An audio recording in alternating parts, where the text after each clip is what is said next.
यदि आपका कोई कीमती सामान गलती से कभी टूट जाता है तो बड़ा ही दुख होता है और सबसे पहले मन में ख्याल आता है कि किस तरह से इसे फिक्स किया जा सके।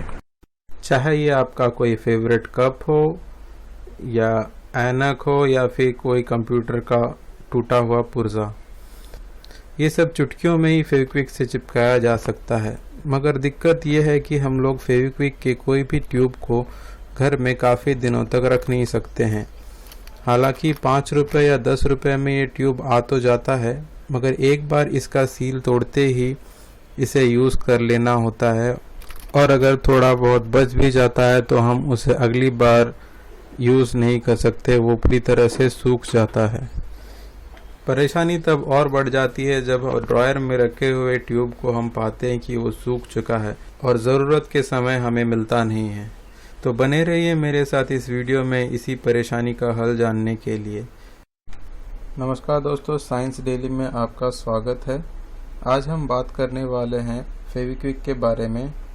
फेविक्विक को तो बचपन से हर कोई जानता है। ये बहुत ही उपयोगकारी है किसी भी टूटे हुए घरेलू सामान को जोड़ने के लिए। तो फेविक्विक का साइंटिफिक नेम या फिर केमिकल कॉम्पोजिशन है साइनोएक्राइलेट। फेविक्विक जिस तरह से क्रोसिन में पैरासीटामोल होता है, उसी तरह से फेविक्विक में साइनोएक्राइलेट होता है।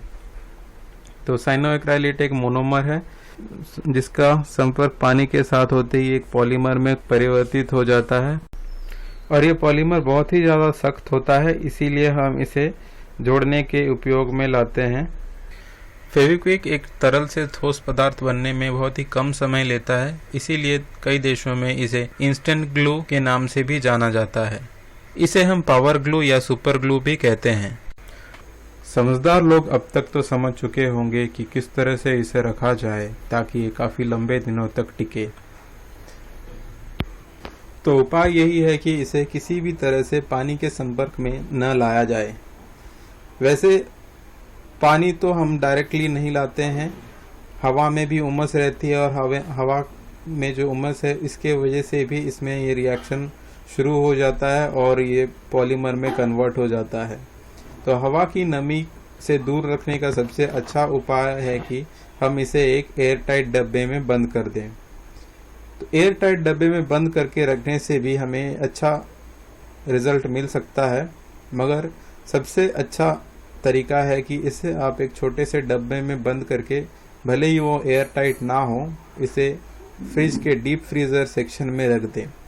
तो डीप फ्रीज़र सेक्शन में उमस ना के बराबर होती है क्योंकि हवा की नमी पूरी तरह से बर्फ बन चुकी होती है और वहाँ हवा में मॉइस्चर बिल्कुल भी नहीं रहती है, हवा ड्राई रहता है। तो इससे हम इसको काफ़ी लंबे दिनों तक रख सकते हैं। तो यहाँ देखिए, इस डब्बे को मैंने 3 महीने पहले रखा था। ये बिल्कुल सही है और एकदम सही तरह से काम कर रहा है।